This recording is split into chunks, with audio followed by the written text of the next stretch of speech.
I want to ask this question. It is haram in Islam to have a video chat with your spouse and that cause something come out after the video chat, like romantic chat. I got your point, Ahmed. Look, Yeah. between a husband and wife, any relationship involving foreplay or sexual relations is permissible.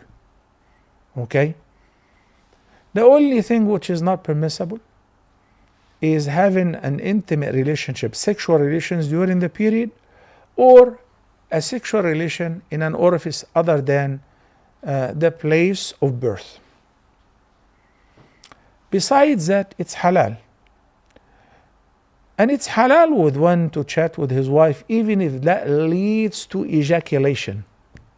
The problem is when you say that to chat with your wife online, all audio and video conversations are being recorded by a third party, even if they say that it is encrypted, it is protected, whatever.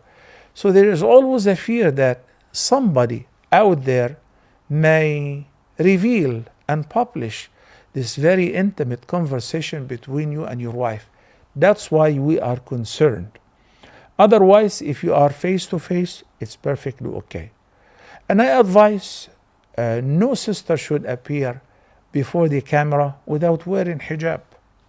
If I say so, then anything other than that or more than that, in other words, because a husband and wife think that we are online alone.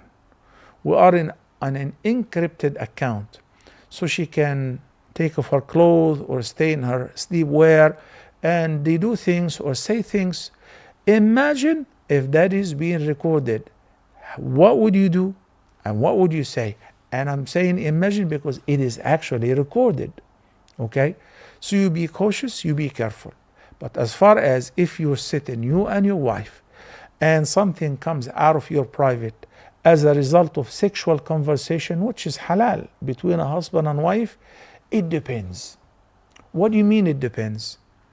Because sometimes the excretion is a drop or two or viscid excretion that's called madhi. Madhi. They will come without your feeling,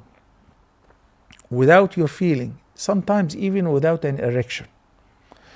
That would only require the person should wash his private part, and if his clothes were soiled with any of this viscid excretion, colorless, in this case you wash it off as well. So the part of your body and the part of your clothes which was soiled with that viscid excretion, al-madhi, need to be washed.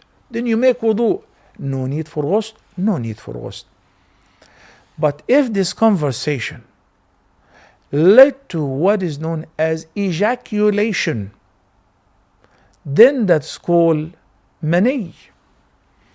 And the excretion of mani is completely different than the excretion of al-madhi. The excretion of mani or sexual discharge requires full ghusl.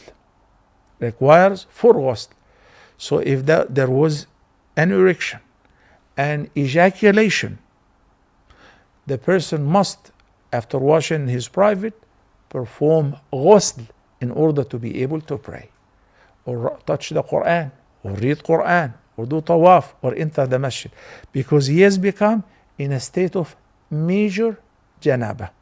Major janaba will not be removed unless if the person performs ghusl with the intention of lifting the major impurity.